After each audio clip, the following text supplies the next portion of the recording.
Hi, I'm Emily McClanagan, and my husband RD and I know the Bensons, and we just love and support the mission of Seed. So thanks for having me today. We have three daughters, twin 11-year-olds and a 6-year-old.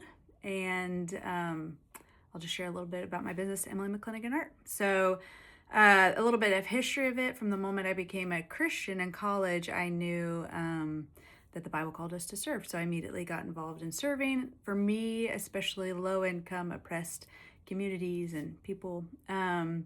So we got married and moved up to Wisconsin. And after we had our twins, I knew my time was more limited. So I just thought, how can I use the time that I do have in this new season that I have? So all I had was a couple of hours while they napped, and I just thought somehow, some way, there's got to be something. So God, over that time, gave me a vision for Emily McClanagan Art. I had a very vivid dream involving one of my daughters being trafficked, and that was the day that I woke up and thought, I just have to do something.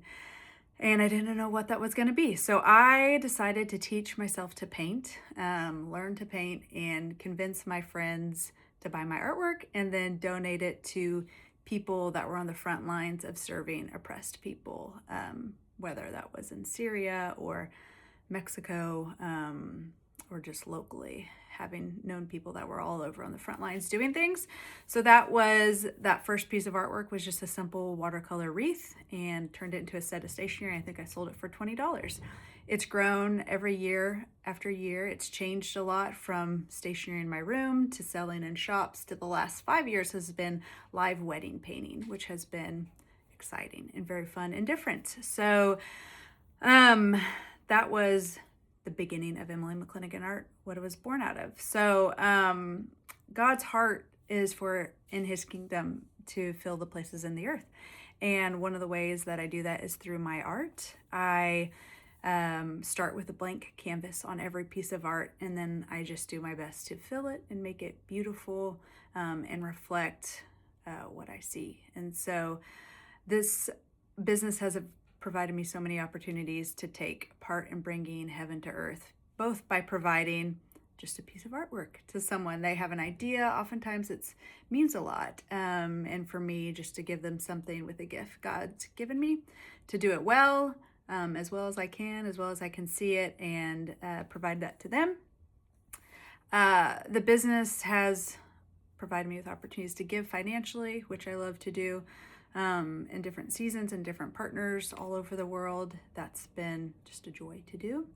And then to give of my time here, especially locally, lately, figuring out ways with my business, how I can give to others with what I've learned over 10 years of doing art or running a business, and just helping others and serving others in the ways that I can with that. So,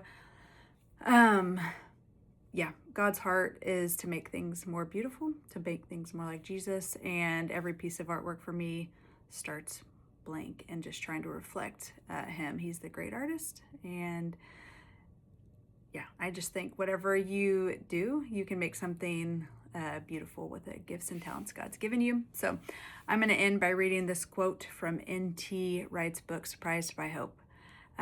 What you do in the present by painting, preaching, singing, sewing, praying, teaching, building hospitals, digging wells, campaigning for justice, writing poems, caring for the needy, loving yourself as your neighbor, will last into God's future. These activities are not simply ways of making the present life a little less beastly, a little more bearable, until the day when we leave it behind altogether.